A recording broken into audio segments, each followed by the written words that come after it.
So I want to do a little bit more of a focused look at the book I've just recently published, The Cross in the Way, which is the first book I've written and published. So it was a huge learning experience in terms of writing. My background or my day job is in engineering, so creative writing is not one of those things that really practiced at all since being in school, and so it was a good challenge and a good way to think about how to write, how to develop characters, how to set the scene, all of these basic things writers have to do. Then you're suddenly challenged with how are you going to do that? Because my motivation was really to produce a vehicle, really to use this book as a vehicle to explain and explore some of the issues that come about in the charismatic world, and to describe some of those things and to kind of expose some of the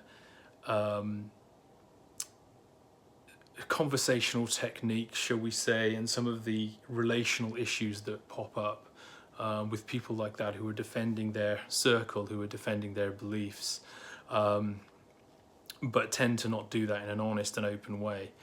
So there's a lot of sort of interaction which is like that, a bit awkward, a bit difficult, a bit with the background of a character learning about Christianity and developing in his faith, where you've got a kind of a forward-looking, shall we say, progressive, charismatic church which is looking to encourage and structure itself to encourage miracles and the next big revival stuff, and this is a normal kind of trope that charismatic churches do consistently, because they've got to keep people coming back, and they don't really have the depth, and so it's the excitement, and that's what's drawn people in the first place. What you bring them in with, you will have to keep them with. So if it's excitement of the next big revival coming, guess what you're preaching on every day, you know, every Sunday?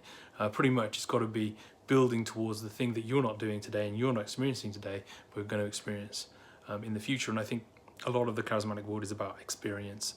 And so the book deals with a bit of that.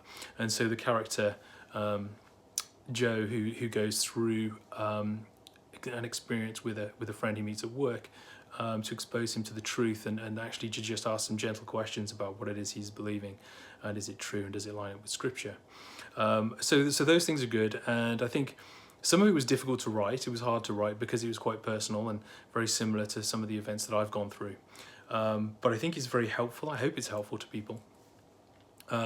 Because if you've gone through that, if you've come out of a charismatic church because you've asked questions that they've felt they didn't want to answer and were difficult, then you'll know how hard that is to go through, and to recognise that these people weren't as open and as honest as you thought. Anyway, I hope you do get the book.